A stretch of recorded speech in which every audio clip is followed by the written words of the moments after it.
चलो डिस्कस करते हैं 22 जैन का शिफ्ट 1 का क्वेश्चन नंबर 30। ठीक है, एस्केप वेलोसिटी का ये सवाल है, चैप्टर है ग्रेविटेशन।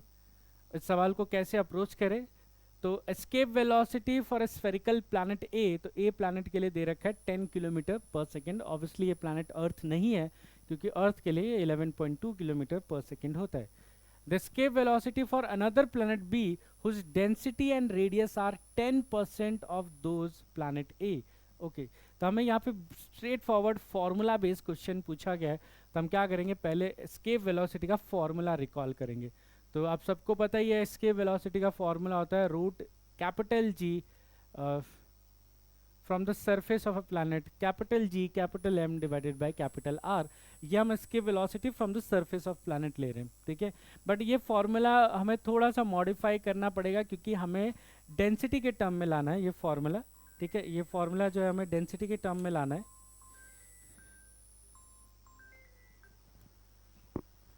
हेलो,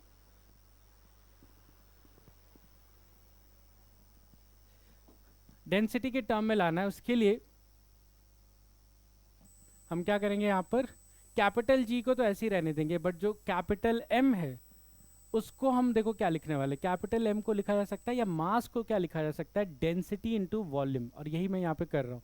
तो इसको लिखा डेंसिटी इनटू वॉल्यूम, और वॉल्यूम तो पता ही है आपको, प्लैनेट का वॉल्यूम क्या होता है, 4/3 पाई आर क्यूब, स्फेरिकल स्ट्रक्चर देखते हुए, और नीचे एक आर ऑलरेडी है। ठीक है, इस तरह से हम रीअरेंज करेंगे मास को डेंसिटी में, अगर कोई सवाल डेंसिटी के टर्म्स में आता है। ये एक हमारा लर्निंग कॉन्सेप्ट होता है जब हम ग्रेविटेशन पढ़ रहे होते हैं। तो ओवरऑल आप देखोगे ये फॉर्मूला बन के क्या आ जाएगा, 8/3 कैपिटल जी रो पाए आर स्क्वायर।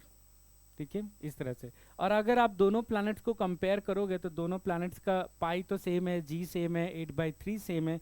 इसका मतलब हमारा एस्केप वेलोसिटी डायरेक्टली किसके प्रोपोर्शनल आ रहा है, एक तो रूट के अंदर रो का, और आर स्क्वायर को हम क्या करते हैं, बाहर ही कर देते हैं ना।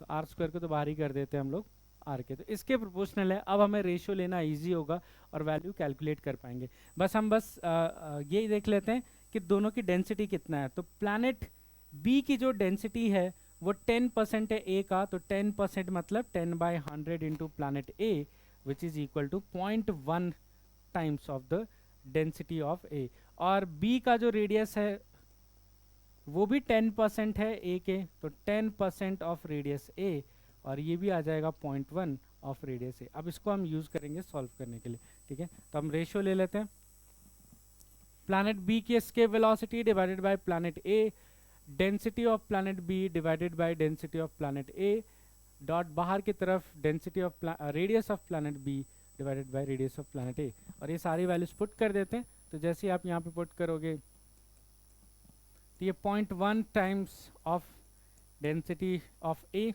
ऐसे आ जाएगा, और यहाँ पर क्या आ जाएगा, 0.1 times of radius of A. Clearly radius divide हो जाएगा, डेंसिटी डिवाइड हो जाएगा, ये कितना आएगा, 1/10√10 आ जाएगा।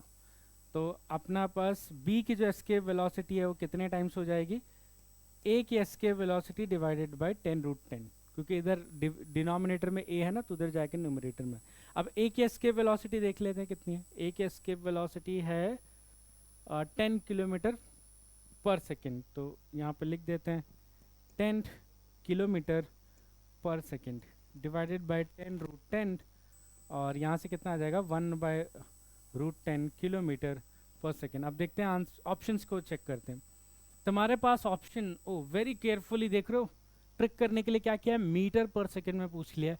अब सोचो किसी ने मीटर देखा ही नहीं होता तो आंसर ही मैच नहीं करता। तो एक काम करते हैं, पहले इसको मीटर्स में कन्वर्ट करते हैं। तो मीटर्स में कन्वर्ट करने के लिए 1 किलोमीटर में 1000, तो मैं क्या करता हूँ 1000 में 10 को अलग कर लेता हूँ, 100 को अलग कर देता हूँ, ये हो जाएगा मीटर पर सेकेंड। अब देख रहे हो ये 10 और √10 एडजस्ट हो जाएंगे तो कितना आएगा, 100√10 मीटर पर सेकेंड। ठीक है, थोड़ा सा एक स्टेप आगे करना पड़ेगा ताकि हम पॉसिबल ऑप्शन से मैच करा पाए। तो 100√10 मीटर पर सेकेंड।